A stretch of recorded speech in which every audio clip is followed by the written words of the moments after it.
And so you've got a situation where rank and file trade unionists lack the confidence not to struggle, but to struggle in the face of opposition, not just from the national leadership, but in many cases from the local leadership as well. Now that situation will not last indefinitely.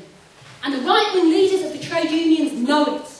If you look at the witch hunt that's taking place, and again this has already been referred to, but the horrific campaign to drive Linda Taff off the national executive of the NUT, the phone calls from Tony Woodley to stop Rob Williams to dare to stand for the general executive of the T&G, the onslaught that's taking place in unison with the open collaboration of the union to get one of our members sacked, but also all the other witch-hunting measures that are taking place. What that's a recognition of is that they know the ground is shaking beneath their feet, there's enormous anger amongst members, and they want to get rid of as many fighters as they want to get rid of the one Bolshevik, as Peter put it this morning, before those struggles erupt, if they can possibly get away with it. Now, they've picked the wrong people when they pick on us. We have a long experience of fighting witch hunts, and we do know how to do it. I think that was shown immediately when the question of the Three Monkeys attack, the outrageous claim that it was racism at Unison Conference last year was launched. They launched that attack in the morning. A few hours later, our members had a leaflet out saying, come and hear the truth. Come and hear the Socialist Party's record of fighting racism. And as a result, we had the biggest Socialist Party fringe meeting that we've had at Unison Conference for at least a decade because of the way that comrades responded. But of course, we need to do that on a much bigger scale. And we do have to go to our members, to the union members that our comrades represent, and say, we know you support us fighting for you, and you're glad to have us here as leaders who actually stand up and fight, but the time has come, we need you to do something for us as well. We need you to get active to fight to prevent this witch hunt that has been carried through by the right-wing tops of the trade unions. Now, of course, that doesn't mean that we're going to win in every instance, but we have to give it our absolute best shot, use it as a means to mobilise the members, but also recognise that it is the fact that they're worried about what's going to happen, which is leading to them being so vicious. Because if you look at the question of the public sector in particular, even before a recession hits, even a recessional slowdown was never to hit, there is enormous anger in the public sector. It's not just on the question of pay, but on privatisation, job cuts, closures, all the rest of it. And that will escalate again. The question of post office closures, that when the Darby report comes out, it's going to be further cuts in hospitals around the country and so on. So there's all kinds of issues, but the one issue that links them together is the issue of public sector pay. Now, of course, even now it's not a simple issue, and I think you got a glimpse of that from the prison officer who spoke earlier today, because it's pay that they're fighting on. But of course it's connected to the fact that there's half as many prison officers attending twice as many prisoners as was the case a decade ago, so their conditions feed in to their anger on the question of pay. But last year, public sector workers suffered an effective pay cut. Now, of course, they're threatened with a further 3 years of pay restraint. Now, Brown is determined to go ahead with this. And by the way, if you look on the question of the economy, one of the reasons that Britain escaped recession in 2001 when the US dipped into recession was because, having carried out Tory spending plans for their first 2 years in office, Brown then did use mild Keynesian measures. He increased spending to the public sector to try and stop Britain dipping into recession at that point in time, and that worked, combined with other factors. This time, that is not his intention. Already, the bailout of Northern Rock has meant that they've gone from their 40% golden rule to at least 44% from the figures that I've seen, and they're determined to escalate cuts in the public sector, and particularly attacks on public sector workers. However, there has to be a caveat to this. That doesn't necessarily mean that they will succeed in what they're trying to do. After all, they bailed out Northern Rock and never mind the golden rule, because if it came to a choice between the collapse of the banking sector and Brown sticking to his own self-imposed golden rule, then saving the banking sector was going to come every time. And they will bail out other banks if they have to.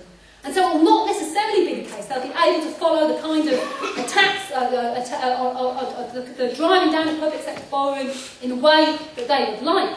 Equally, you can't even rule out they have to try and carry out the kind of measures that are now being carried out in the US, where initially the reaction of the Fed to the economic crisis hypothesis was we mustn't intervene, we've got to stand back, we've got to let it run its course. Then they realised how bad it was, and they started trying to pump prime the economy. And whatever Brown's intentions now, it's possible that he will have to change course. If he does that, it'll be too little, too late, and it won't alter the general policy of a tax on public sector workers unless there is a mass movement of public sector workers in order to force him to change his mind.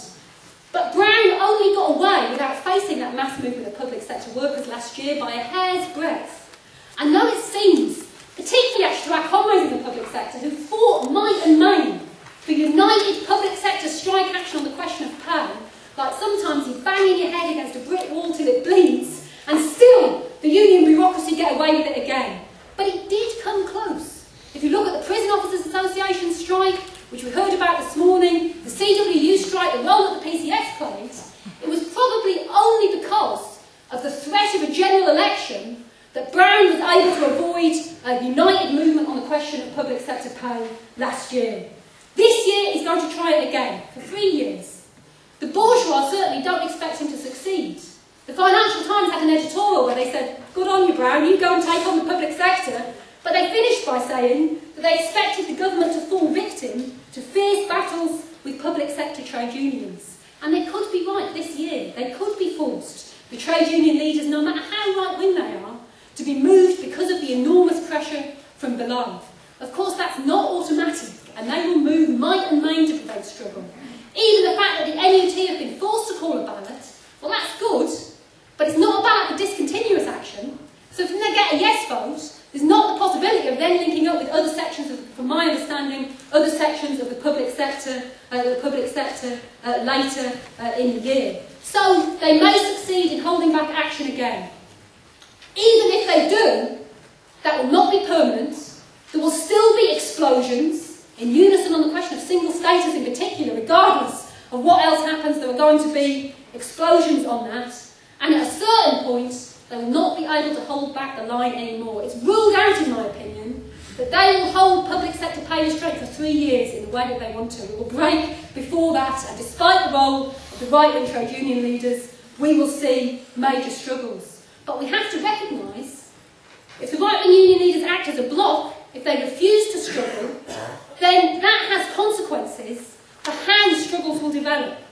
And I think it is instructive to look at what's taken place in Germany to get some idea about how things could develop here in Britain. Because it is a fact that the train drivers' union, which went out on strike, which won an 11% pay rise, was not a TUC-affiliated trade union. It was a craft trade union, traditionally right-wing. This is a bit of an exaggeration to be provocative, but you could perhaps compare it to the RCN, for example, in Britain. Which I know from Unison comrades will get a response.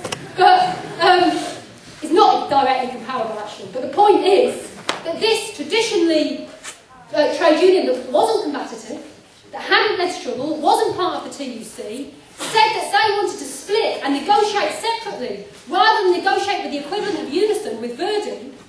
And they were attacked by the trade union movement as a whole and by most of the left, and we were almost alone in saying, we're all in favour of unity, but not the unity of capitulation. We want unity in struggle, and they're negotiating separately because they want to fight. Of course, the result is they fought and they won. They got massive support from the German population. As a result, bus drivers and other workers who Verdi had out on strike demanding an 8% pay cut 2 years ago, but the bosses wanted a 10% pay cut, so they demanded a bit less of a pay cut, started to leave Verdi and to join the train drivers' trade union. We now see in Germany Verdi leading strike action across the public sector for an 8% pay rise. Now, of course, that doesn't just come from those events, but there's no question it was a factor that they saw what the train drivers workers were doing, their members saw what the train driver workers were doing, and they were not able to hold back the struggle anymore. So we have to be prepared for those kind of